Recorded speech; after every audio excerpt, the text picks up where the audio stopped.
et du groupe de la Banque mondiale sous le thème « Vers une Afrique résiliente ». Cette réunion du caucus africain est organisée sous le haut patronage de Sa Majesté le Roi Mohamed VI, que Dieu l'assiste, et le souverain vous adresse à cette occasion un message qui sera lu par Madame Nadia Fattah en tant que ministre de l'économie et des finances du Royaume du Maroc. Madame la ministre, la parole est à vous pour la lecture de la lettre royale.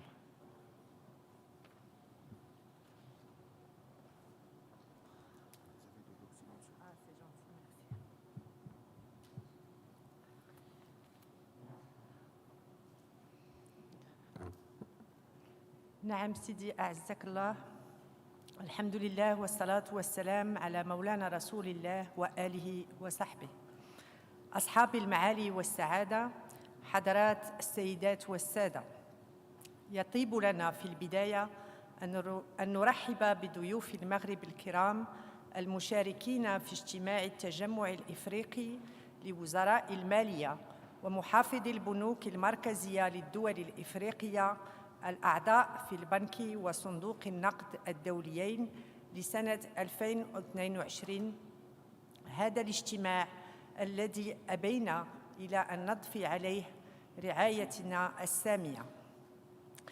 كما نشيد بالدور بالغ الأهمية الذي يلعبه هذا التجمع الإفريقي الذي يعود تأسيسه إلى سنة 1963 والذي يهدف إلى تعزيز صوت المحافظين الأفارقة في مؤسسات بريتون وودز بشأن تحديات التنمية الاقتصادية والاجتماعية التي تواجه بلدان قارتنا. أصحاب المعالي والسعادة، حضرات السيدات والسادة، لا يخفي عليكم أنه في الوقت الذي كان فيه العالم يتأهب لتجاوز تداعيات جائحة كوفيد-19 دخل الاقتصاد العالمي في اضطرابات غير مسبوقة في سلاسل التوريد وتزايد الضغوط التضخمية مع ارتفاع قياسي في أسعار الطاقة والمواد الغذائية والمواد الخام، مما لهذه الاضطرابات من عواقب اجتماعية وخيمة. وتتفاوت آثار هذه الأزمة بالنسبة للبلدان الإفريقية كل حسب طبيعة إمكاناته الاقتصادية واحتياجاته إلى المواد الأولية لا سيما منها الطاقية أو الغذائية. وفي ظل هذه الظرفية الصعبة تبرز قارتنا الإفريقية كإحدى المناطق الأكثر تضرراً سواء بسبب التهديد المتزايد لأمنها الطاقي والغذائي أو لتراجع مستويات نموها الاقتصادي علاوة عن تفاقم الأوضاع الاجتماعية في العديد من بلدانها. كما أن ارتفاع احتياجات التمويل في سياق يتسم بندرة وتشديد شروط التمويل الميسرة يؤدي إلى ارتفاع خدمة الديون بشكل حاد، مما يزيد من تأزيم الأوضاع الاقتصادية لعدد كبير من بلدان القارة. ومن هذا المنطلق تغدو الحاجة ملحة أكثر من أي وقت مضى إلى المزيد من الدعم والتعاون الدولي لتمكين الدول الإفريقية من تخفيف تداعيات الدوامة التضخمية التي دخلها الاقتصاد العالمي وتعزيز قدرتها على الصمود في وجه الصدمات الخارجية. أصحاب المعالي والسعادة، حضرات السيدات والسادة، لقد أظهر المجتمع الدولي بالفعل بما في ذلك صندوق النقد الدولي والبنك الدولي تعبئة كبيرة لمساعدة الدول المتضررة من تداعيات جائحة كوفيد-19 وبعدها الأزمة الأوكرانية، وذلك من خلال إجراءات ومبادرات تروم على وجه الخصوص التخفيف من عبء خدمة الدين وتقليص فجوة التمويل والمحافظة على التوازنات الخارجية. إلا أن هذه المبادرات الجديرة بالتنويه والتقدير تظل غير كافية بالنظر إلى حجم التحديات الجسيمة التي تواجهها بلدان القارة الإفريقية في طريقها نحو تحقيق تنمية مستدامة وشاملة. إذ يجب الاعتراف باستمرار وجود مواطن قصور بنيوية في نماذج النمو الاقتصادي وشبكات الحماية الاجتماعية في الدول الإفريقية. وكما تعلمون فإن العديد من اقتصادات بلدان القارة تتسم بضعف تنوعها واعتمادها بشكل كبير على صادرات المواد الأولية، مع ارتهان قطاعاتها الفلاحية أساساً بالتقلبات المناخية، إضافة إلى ضعف الاستفادة من ثروتها الديموغرافية الهائلة. لذا بات من الضروري تكثيف الجهود لمعالجة الاختلالات ومكامن القصور من خلال وضع برامج تنموية شاملة بأهداف واضحة وآليات تمويل مبتكرة تضع المواطن الإفريقي في صلب اهتماماتها، وتعتمد بشكل أساسي على استثمار فرص التكامل الاقتصادي بين البلدان الإفريقية والانخراط بشكل فاعل في دينامية التحول الرقمي والانتقال الطاقي التي يعرفها العالم اليوم. أصحاب المعالي والسعادة، حضرات السيدات والسادة، إن انعقاد التجمع الإفريقي لوزراء المالية ومحافظ البنوك المركزية في هذه الظرفية الاستثنائية يشكل فرصة مناسبة لتدارس التحديات التي تواجهها بلداننا الإفريقية وتبادل الآراء حول السبل الكفيلة بمواجهتها. ولا يسعنا في هذا الإطار إلا أن نثمن الاختيار الموفق للمواضيع المبرمجة في جدول هذا الاجتماع، وعلى رأسها إشكالية المديونية وتحديات الرقمنة والتغيير المناخي. ففيما يخص المديونية، يتفق الجميع على اعتبارها أحد أكبر التحديات الاقتصادية التي تواجهها بلدان القارة الإفريقية، والتي تظل تسائل المجتمع الدولي برمته، ليس فقط بالنظر لما تشكله من عبء متزايد على موارد التنمية المحدودة في معظم الدول الإفريقية، وإنما أيضاً لكونها ترهن مستقبل الأجيال القادمة وحقها المشروع في التنمية والازدهار. وفي هذا الصدد يمكن لمؤسسات بريتون وودز بالتعاون مع بقية المؤسسات المالية الإقليمية والدولية أن تقدم حلولاً تقنية وصيغة تمويلية ملائمة لتحسين وضعية المديونية في الدول الإفريقية، خصوصاً منها الدول أقل دخل. لكن هذه الحلول التمويلية تبقى ذات طابع ظرفي بالنظر لحجم الفجوة التمويلية الهائلة التي تعاني منها بلدان القارة، وهي تواجه حاجيات تمويلية ضخمة تقدر بمئات مليارات الدولارات سنوياً. ومن هذا المنطلق تبرز أهمية تطوير خيارات تمويلية إضافية ذات طابع بنيوي تقوم أساساً على تعبئة المزيد من الموارد المحلية من خلال إصلاحات هيكلية ترفع من مردودية الأنظمة الجبائية ومن نجاعة الإنفاق العمومي وجاذبية الاستثمارات الخارجية، إضافة إلى تطوير آليات الشراكة بين القطاعين العام والخاص. ومن جهة أخرى يبرز مشكل التغير المناخي أيضاً كأحد التحديات الأكثر إلحاحاً التي تواجهها قارتنا، بالنظر لعواقبه الخطيرة وطويلة الأمد على مختلف أوجه الحياة في بلداننا.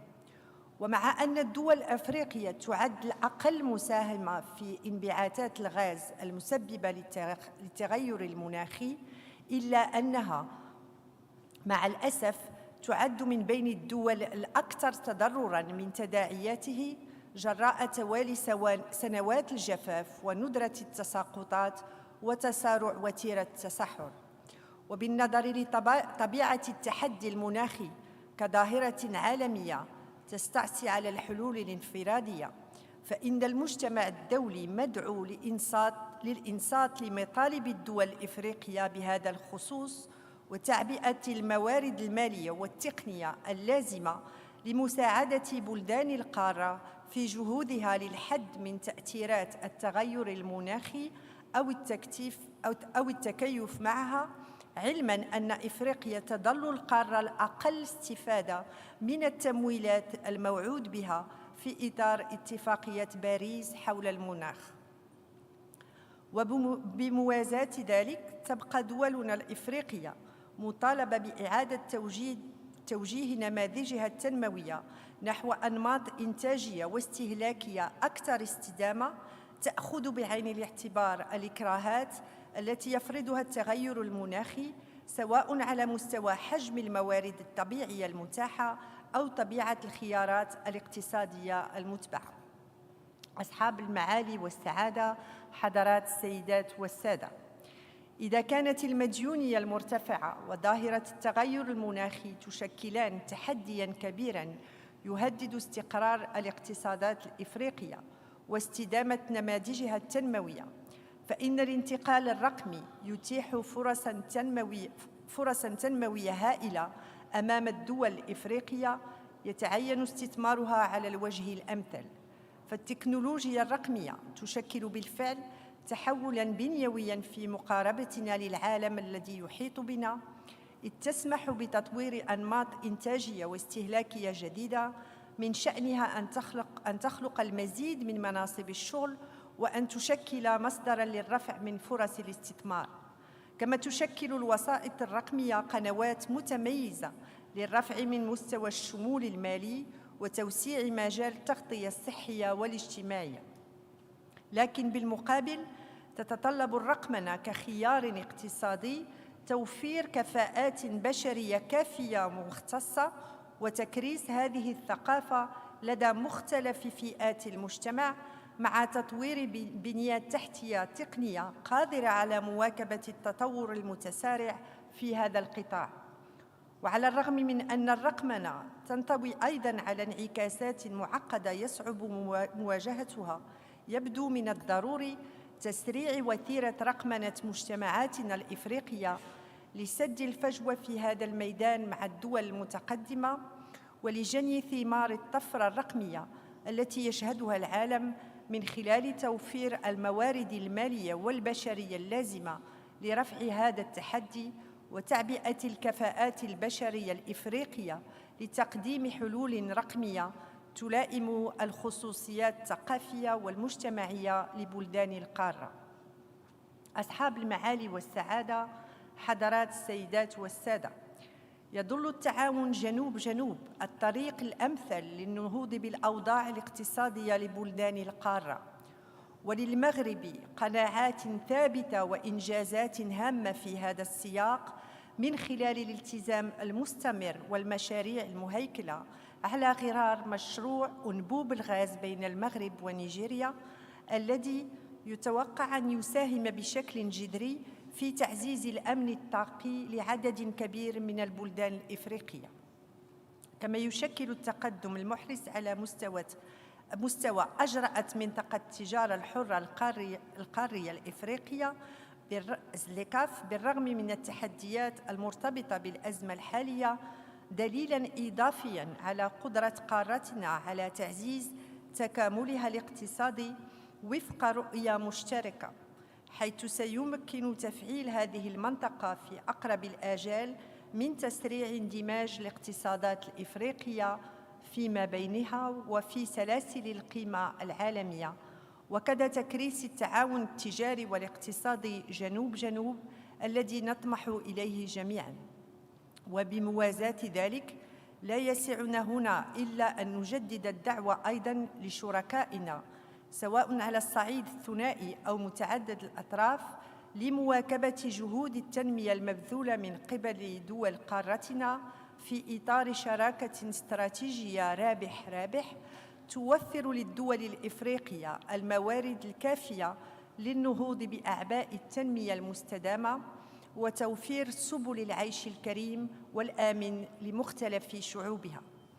وإذ نعرب لكم عن إشادتنا بالجهود الموفقة التي تبذلونها في سبيل دعم مساعي قارتنا لرفع تحديات التنمية الاقتصادية والاجتماعية، فإننا نتمنى لكم مجدداً مقاماً طيباً في المغرب، ولجمعكم الموقر كامل التوفيق، والسلام عليكم ورحمة الله تعالى وبركاته.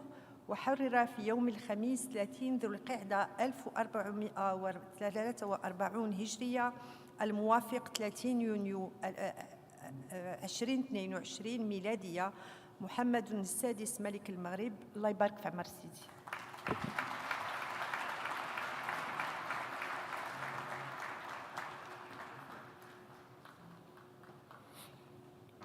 Mesdames et Messieurs, la lettre royale lue par son Excellence Madame Nadia Ftah, ministre de l'Économie et des Finances du Royaume du Maroc, apporte la vision du souverain sur les enjeux de développement de notre continent et sur la nécessaire mobilisation de tous les acteurs pour soutenir la croissance des pays africains.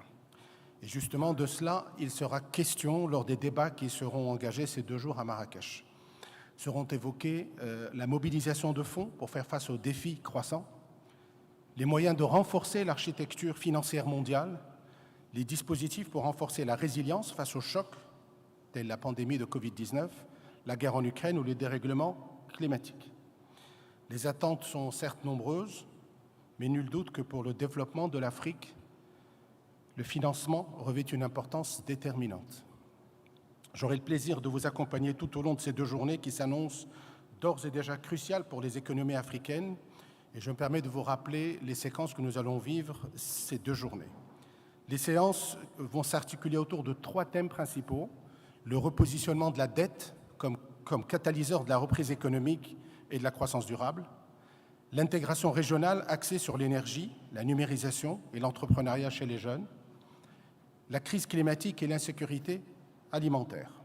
Chacune des sessions sera composée d'un keynote speech, d'un débat en présence de panélistes modérés par une personnalité ressource au sein des institutions du financement du développement, et chacune des séquences sera suivie, bien entendu, d'interventions des gouverneurs du FMI. Un programme chargé qui devrait nous mener à la déclaration de Marrakech demain, lors de la cérémonie de clôture. Alors, sans plus tarder, je vais redonner la parole à Madame Nadia Ftah, mais cette fois-ci avec son statut de présidente en exercice du Caucus africain 2022 pour son intervention matinale. Voilà. Madame la ministre, Madame la présidente du Caucus, à vous la parole.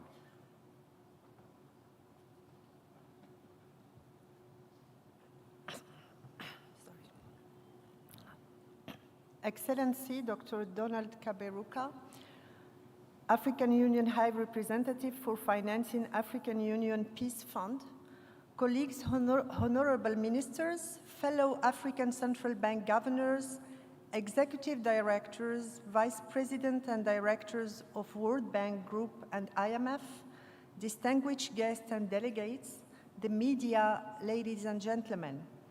I'm pleased to welcome you to Marrakech for the 2022 Caucus meeting of African governors of the World Bank Group and the International Monetary Fund, and to this official opening session.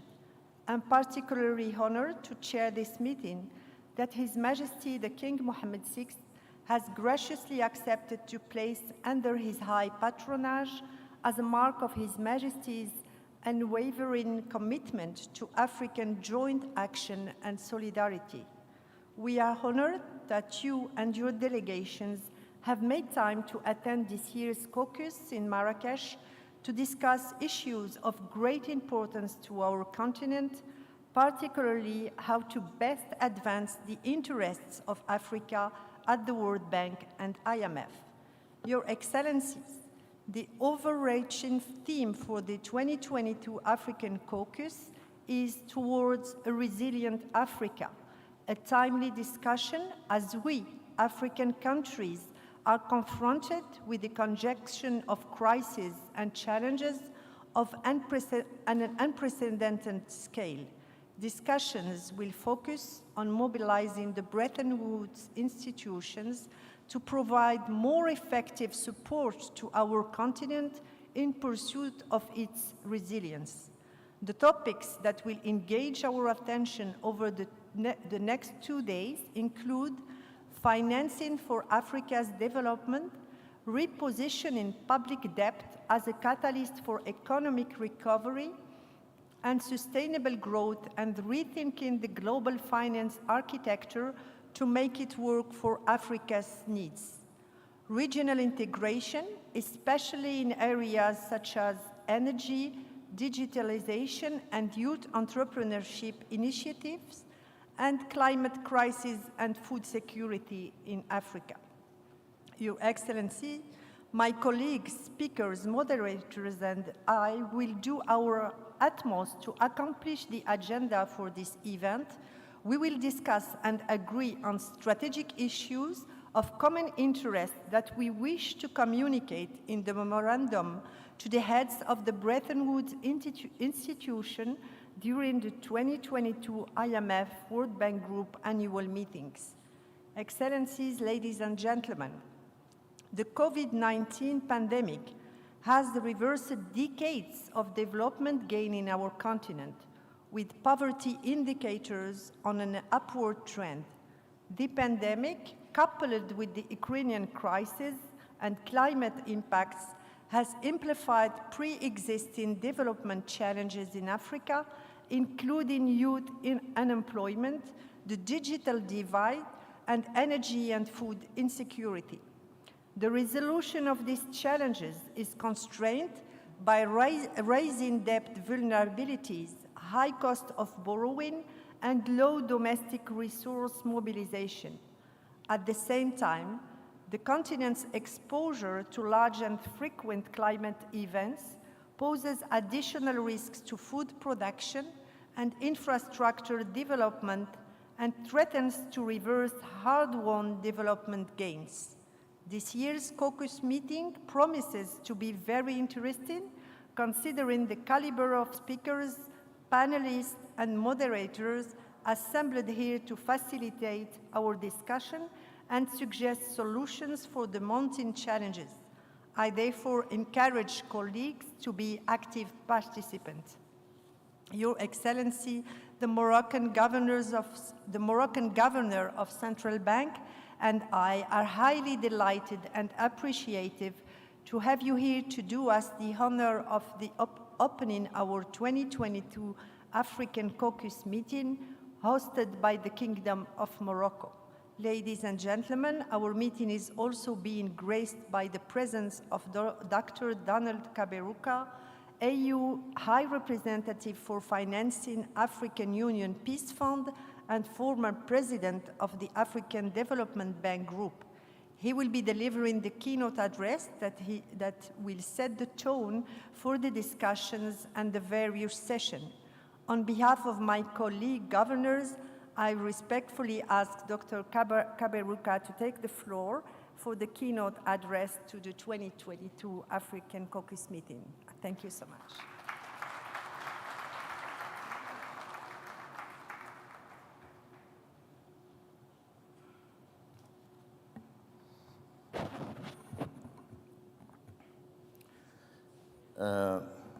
Good morning. Madame la Ministre, je voulais vous remercier très sincèrement pour votre invitation à participer à cette conférence ici à Marrakech. Je tiens en plus à rendre hommage à Sa Majesté le Roi, Mohamed V, pour son haut patronage et pour cet événement, ainsi que le gouvernement du Maroc et vous-même. C'est toujours un plaisir pour moi de revenir dans ce pays que j'ai visité plusieurs fois dans ma carrière. Et la ville de Marrakech, si belle toujours, que j'ai visité la première fois en 2014, quand on avait organisé l'assemblée annuelle de la banque ici. Et j'ai beaucoup d'amis ici au Maroc que je vois ici présents, monsieur le gouverneur, madame El Ketani et beaucoup des autres. Je voudrais donc tous vous saluer. Now, please allow me to speak in English because it's easier for me. But if I need to answer any question in French, I will do so as well. I've been told I have about 15 minutes, and I want to respect that. When I was invited to this conference, I was told to be about resilience.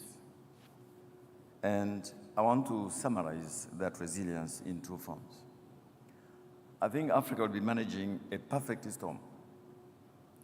And it is important to manage that perfect storm while keeping an eye on the long term, because the crises don't take away long-standing problems. Now, there's a famous writer in the Financial Times, published in London, who many of you know very well.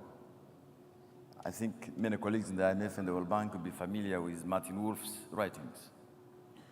So a couple of weeks ago, he wrote an article in the Financial Times at which he asked, are the policy errors of the 1970s back?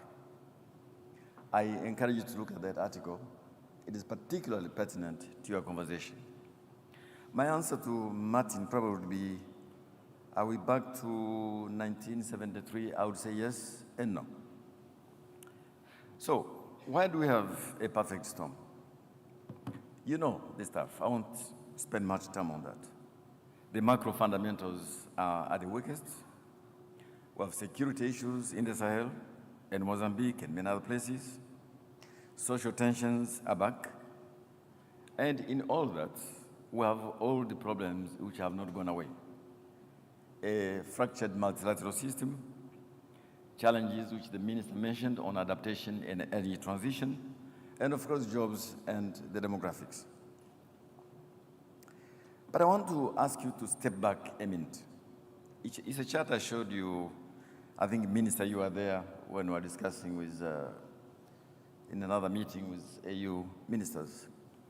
As ministers, governors, ED colleagues, you should always think about crisis as not an exception, but it is a new normal. There will be, there have been, there will always be crises. I have put up there for you the crises I've seen in my lifetime.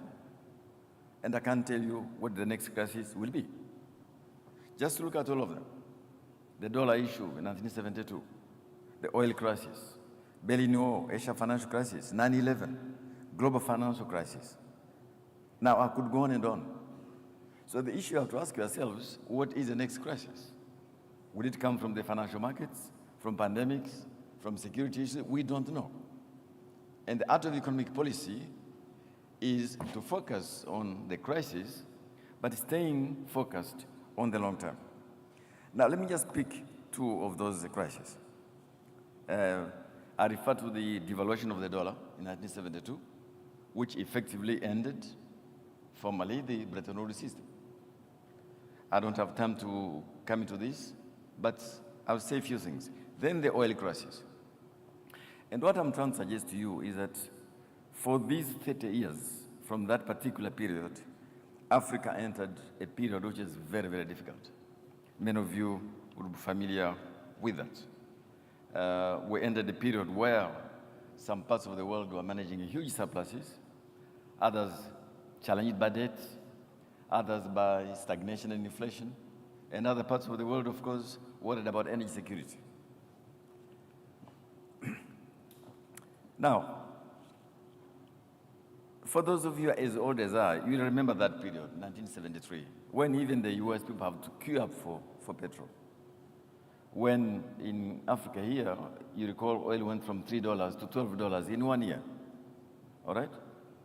And at the time when you have other tensions in the world, that was the first major shock to the economic system. Now, I don't have much time to go into that because I've told I have limited time, so I want to limit my comments. But since this is a meeting about the World Bank and IMF governors and directors, I want to focus on this because many of you are too young to remember. The response of both the IMF and the World Bank to this crisis was a famous report called the Beg Report. I want to urge you to go back and look at it. It was produced by, I think, the guy was chief economist of the World Bank. Obviously, it did not refer to North Africa because that is the MENA region, and South Africa and Namibia, of course, were still challenged by apartheid, so they are not concerned. But this report, whatever views you have about it, led to one thing which was extremely important. Economic reforms began seriously in many African countries. Now, there were some arguments, especially around the balance between the state and the market, but those were other arguments. But there was correction for the first time of things which had to be corrected. Now, was there overcorrection? Many people think so. I do think in some instances, both the World Bank and the IMF did overcorrect, and that overcorrection had to be corrected in due course. But I want you to focus on this, because that was the first time, in my view, the Bretton Woods institution sat back and said, okay, what could be the long-term response to this particular report. Now, there have been arguments about some of the normative content of the Beg report, but I want you to go back to it. But then there was a complication. And this complication was the end of communism in 1989. Because for the first time, no one cared about Africa anymore. Africa became marginalized. There was a famous phrase called Afro-pessimism. Do you remember that? Some of you will do. Why? Because Africa was no longer a geopolitical object of interest because of the end of the Cold War. Then there was issue of debt, issue of HIV/AIDS, disease burden, instability. If I tell you the number of wars which were going on in Africa at about that time, you'd be surprised. There was war in Angola, which destroyed almost all the cities. There was war in Chad. There was in Sierra Leone. There was war in Liberia. There was war in some military issues in the Congo. There was war in the Horn of Africa. And of course, there was mayhem and genocide in my country. That was Africa at this period in time. Now, there was another complication I don't want to go into related to how we ourselves were governing our countries and the kind of economic policies we are articulating. We don't have enough time to go through them, but maybe during the conversation you can. However, I put this chart in front of you to show how other parts of the world have dealt with major crises, because we're discussing resilience. A few years later, Asian countries went through a major financial meltdown. It was quite big. Actually, I remember, Madam Minister, at the time I was governor of IMF and the World Bank for my country, and I attended a meeting in Hong Kong, and the key discussion was, can Asian countries recover? They actually did recover. But what is important for resilience? Because they responded differently. Malaysia and Indonesia responded differently. Indonesia with the support of the IMF, Malaysia with some other non-orthodox approaches. It's not a comment who was right, who was wrong, but I'm only saying that all of them eventually recovered from that crisis. It's important to reflect on this issue. And then soon thereafter, there were some other global ramifications, which I don't have to go into. You know them very well. Now, I'm halfway through my presentation, so please bear with me. I don't want to take much of your time. But each time I read things about African economies, maybe because I've been there for a long time, I always reflect on these publications by The Economist. Just take a look at the value-loaded, normative, volatile description of Africa. In one year, it is a hopeless continent. In another, it is Africa rising. In another, it is aspiring Africa. In another year, it is a new scramble for Africa. I think part of the problem is that we Africans don't speak for ourselves. We don't make our own analysis. We allow people who have partial knowledge of the challenges of our continent to describe it. So as a result, it's very volatile, very normative. No one pulls back a bit to ask fundamental questions. Just remember this picture as you hear some doom stories now about Africa, some challenges we're facing. My only disagreement with this kind of normative, value-loaded description is that it is too simplistic. It describes a partial reality. So now, fast forward to global financial crisis. As an excellent IMF report put it, I'm sure Mr. Selassie will be telling about this, they made the very good conclusion that we were bruised, we emerged bruised, but we emerged nonetheless. I recall calling a meeting in Tunis of some of you are here, governors, central bank, Minister of Finance. What do we do in this global financial crisis? And whether it is the banks, monetary policy, or some other responses, we did the right things, and it was a good example of how we can recover from a crisis.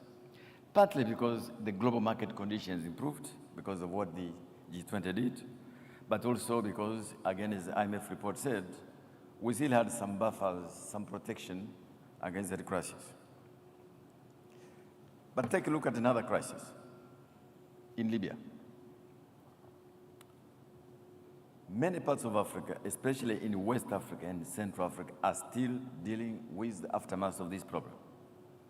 It is not simply a political problem or a problem of security, it's a problem of the economy.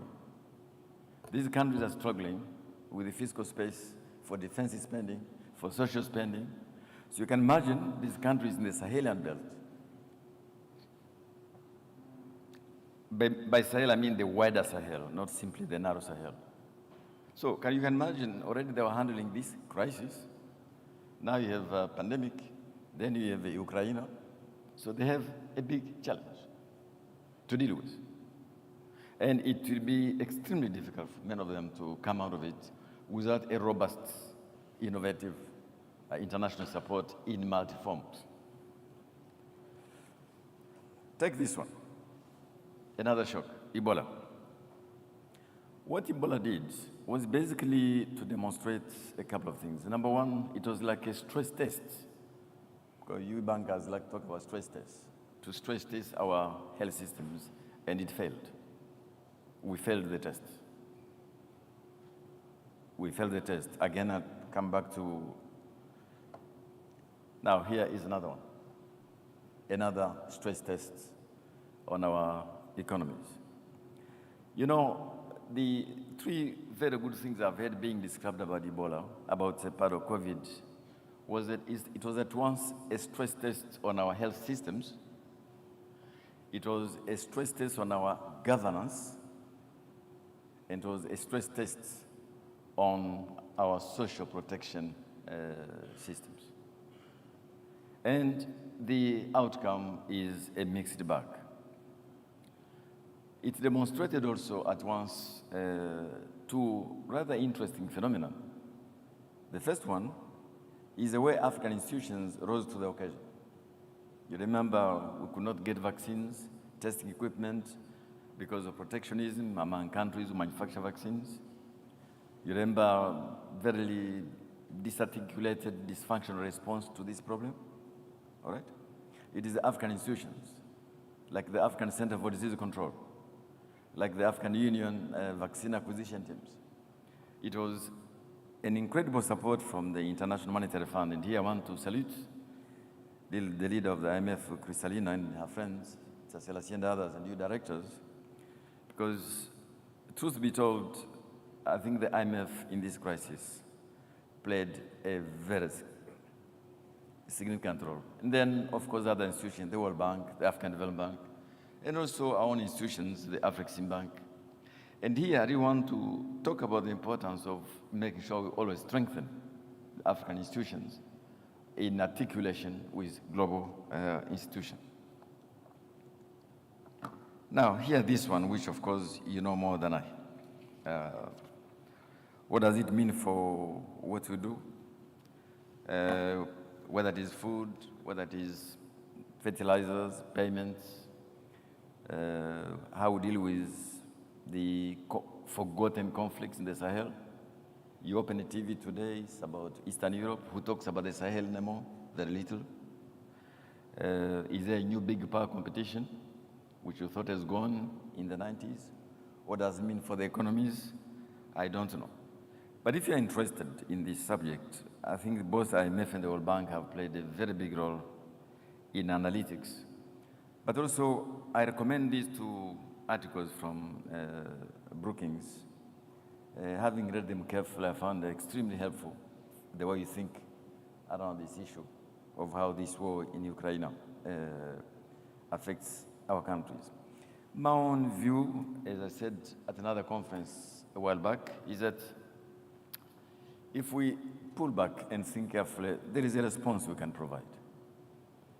It's not my role today to go into it, but there are some things we can do to contain this crisis. Example, You know very well. We can grow wheat in about 15 African countries, 15. And some of them, when I look at the data, I found that actually productivity is as high as that in Ukraine. It won't happen in 1 year, but over time, there is a way in which we can increase our own production and join the global value chains. We're here in Morocco, a country which is very big in the fertilizer market. They have one of the biggest fertilizer industry in Africa. So there are things we can do for ourselves. But,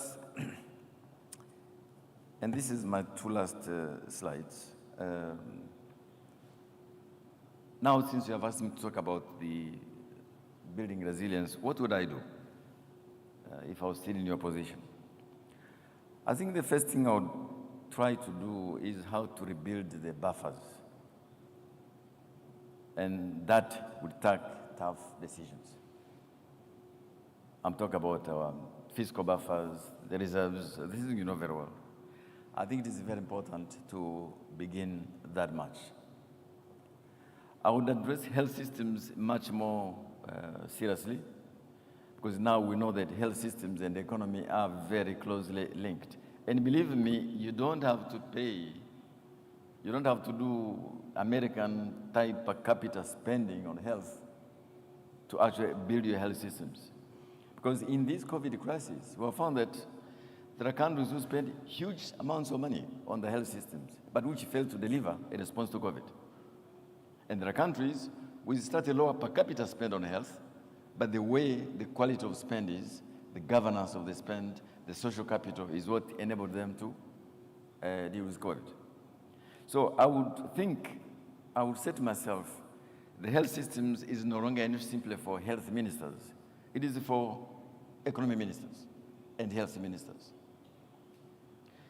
Thirdly, I definitely take another look at social protection systems. Because during these lockdowns, interruption of the economies, we have realized how people can fall back into poverty quickly and sometimes for a very long time, unless we have social protection networks which do actually work. How would those work? I don't know. This is something we can discuss in the World Bank and IMF and other places. Are there some kind of new tools we should think about? I think we should. But definitely, when the next crisis comes, we should be better prepared in terms of social protection. But in all this, I don't want to be categorical here. Madame la Ministre, vous savez, quand on est pris en fonction, on a souvent la liberté de dire certaines choses. Et je préfère vous le dire ici. No one owes Africa a living. The idea that for every crisis we have to look out for help, that is the right thing to do because we belong to the global system. International system exists for all of us. But truth be told, the multilateral order is a bit fractured and it will take time to rebuild. And therefore, it means we have to always say, whenever there is a problem, don't simply look for outside help. See what we can do for ourselves in our countries. And the biggest example I can tell you is this issue on vaccine inequity. Because at the beginning of the crisis, the understanding was the system internationally which enables us to share the vaccines. Now, it worked sometimes, it didn't, but not what we expected. So many of our countries were struggling to get vaccines because rich countries had more than they needed, or they put export restrictions on those vaccines. So many countries now, including my own, we are embarking on an exercise of vaccine manufacturing.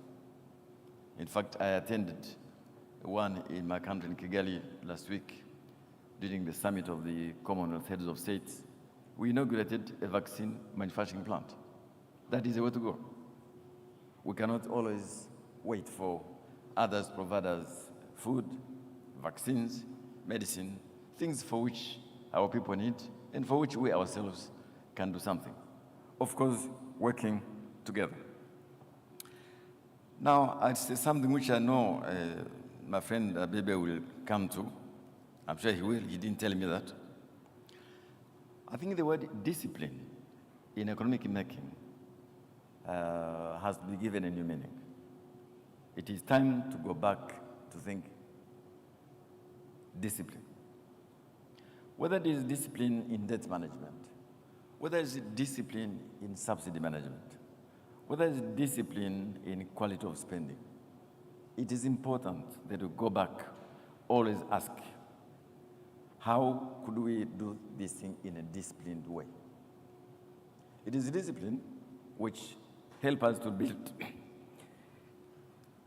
in the 90s a resilience which served us much later. But this discipline has to take into account the context that this world is a tough new world out there. Maybe as tough as the mid-80s, early 90s, I don't know. And therefore, all of us, we need a lot of thinking, both in the World Bank, in the IMF, in the regional banks, in our governments. As long as we agree that time has come to re-emphasize discipline, then we can think together about what does it mean for things we do. We have to continue making the case for the reform of the multilateral institutions. And here I mean all of them. All of them. I belong to a panel set up by the Secretary General of the United Nations, Mr. Guterres, to look at some of these issues around how we can re-engineer the multilateral order. Put in place in 1945, it worked for some time. Is it working now for all of us? Probably not. Can it be re-engineered fully? Probably not. But there are some things we can do to make it work for all of us. Whether it is the pandemics, whether it is security, whether it is finance, whether it is climate, we have to continue making a case for the reform of that architecture. It won't happen overnight, but it has to happen. I mentioned the issue of Africa's institutions, especially the CFTA, which Madam Minister mentioned. Very important. Integration is never easy all over the world, but I do believe that we have now an instrument for doing things the way it should be done. Now, as I've said before, it's not simple about tariffs. It's about tariffs sometimes. It's about non-tariff restrictions. It's about payment systems. I know here you'll be discussing the Exim Bank, PAPS, the Pan-African Payment Systems. It's about digital platforms. It's about movement of people, of business people. It is about single aviation markets. Things we have talked about for a long time, but these things are taking a long time. What is it that is standing in the way of the Yamoussoukro Agreement to allow a single aviation market? It's not about tariffs. That's not about tariffs. It's some other things we have to deal with. Why is it so difficult to get visas on arrival in many African countries?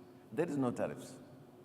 In my country, if you're an African, you can travel to my country, there's no problem. No one will ask you for a visa.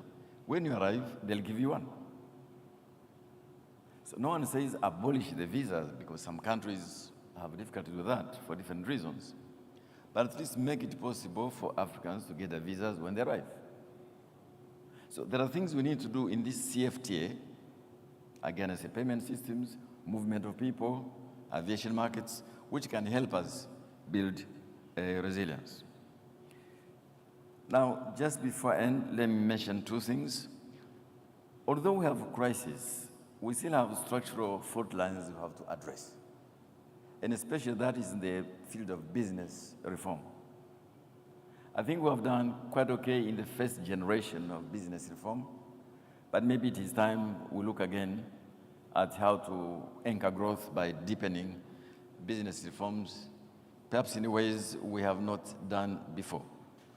I will leave that to you, but I think as we look at where the jobs will come in the future for the young people, we have to address the mega trends, which is our demographics. Our demographics will not go away, crisis or not. Our demographics will continue their triangulation upwards. So we have to deal with it by investing in quality education, education at exit, in the digital economy. These are things which cannot wait until the crisis is over. there are parts of crisis resolution. So, my friends, let me end here. I know I've been very long, I apologize, by asking to take another look at this one. So, I go back to this because there will always be this normative description of Africa from outside. Africa is rising, Africa is a hopeless continent. Expect all those things at every time there is a crisis. So what we have to do, deal with the crisis. We have to deal with the crisis. It's tough, it's difficult, but that is why we are there. Number two, as you deal with the crisis, stay focused always on the long term. Demographics won't go away. Issues around adaptation, energy transition won't go away. And so the issues to do with security-related issues, which might be related to governance, which might be related to social cohesion, which might be related to social capital. These are things we have to deal with as part of the resilience. And finally, let me tell you what you know. We're living in very difficult times. It won't be easy, but I've told you how in the past we have overcome some other crises. Sometimes we failed, sometimes we have succeeded, sometimes we succeeded reasonably well, but also think there is always a silver lining in every cloud. So my message to you ministers and governors and directors is that this is a major crisis, but there have been other crises before, and there will be more to come. At each crisis, we have done differently in different regions of the continent. But maybe now, working together, we can leverage up our capacities and lessons. Then to my friends in the IMF and the World Bank, it is time for a rethinking. Time for a rethinking because the world is moving on. The world is moving on, and I think that we need to think together in these institutions, how we work with regional institutions, some degree of subsidiarity. Do we invent new tools? How do we leverage capital in the private markets? Maybe rather continuing handing over envelopes as we have done for 40 years. Well, I know there is something we can do together, and I welcome your reflection on that side. Thank you, Minister, for inviting me again. Thank you all, and I wish you a very good meeting. Thank you.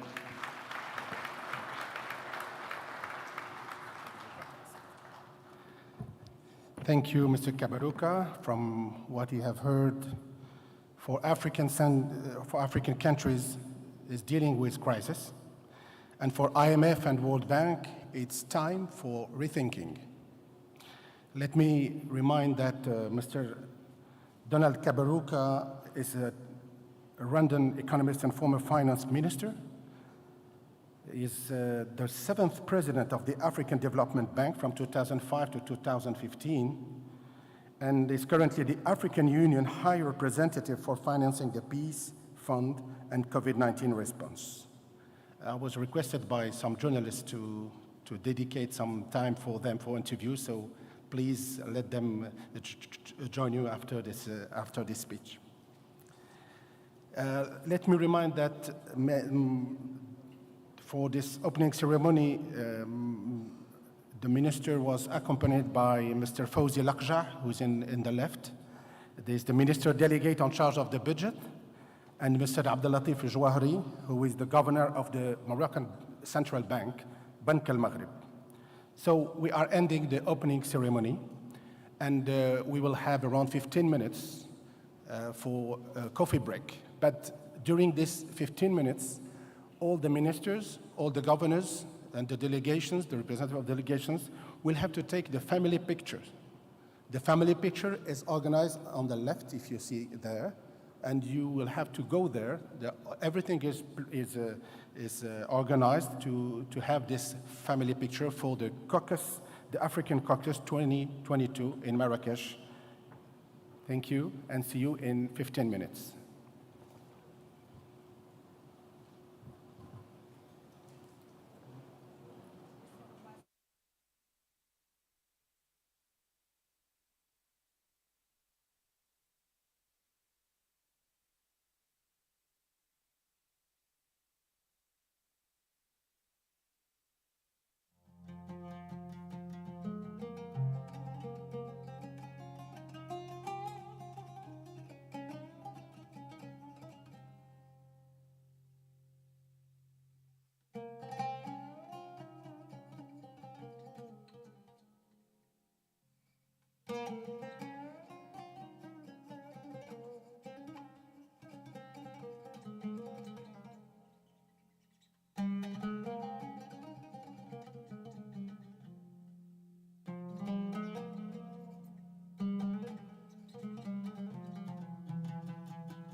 Messieurs les ministres, messieurs les gouverneurs, merci de bien vouloir monter.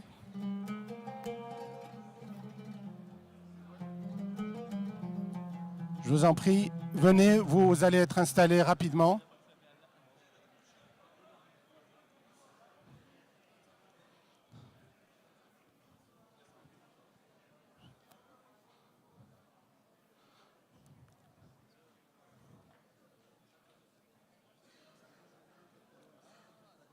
Allez-y, présentez-vous. Sur scène, vous allez être installés. C'est les ministres, les gouverneurs, et quand, après, peut-être, dès que les premiers sont installés, après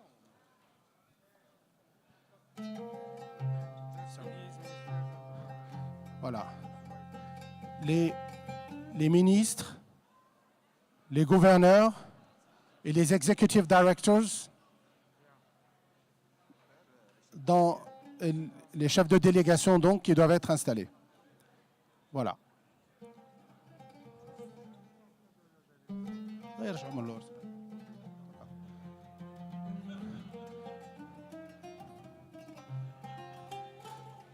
Merci. Y a-t-il des ministres ou des gouverneurs qui ne sont pas encore ici? Voilà. Parfait.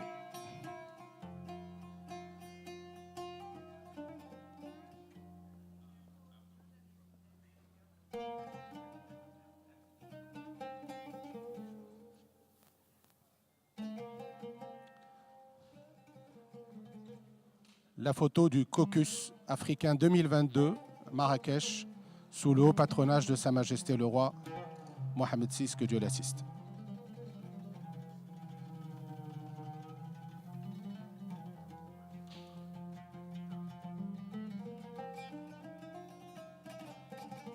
Monsieur Kaberuka est demandé pour la photo officielle. Où est-il? Where is he? Monsieur Kaberuka, il vous attend pour la photo. Monsieur Kaberuka arrive. Merci, Madame la Ministre.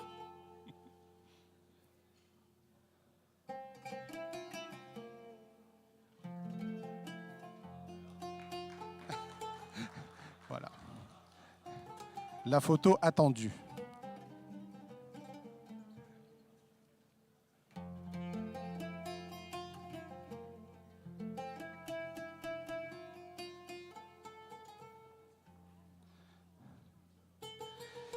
« 10 minutes de pause café Et on se retrouve pour la première session.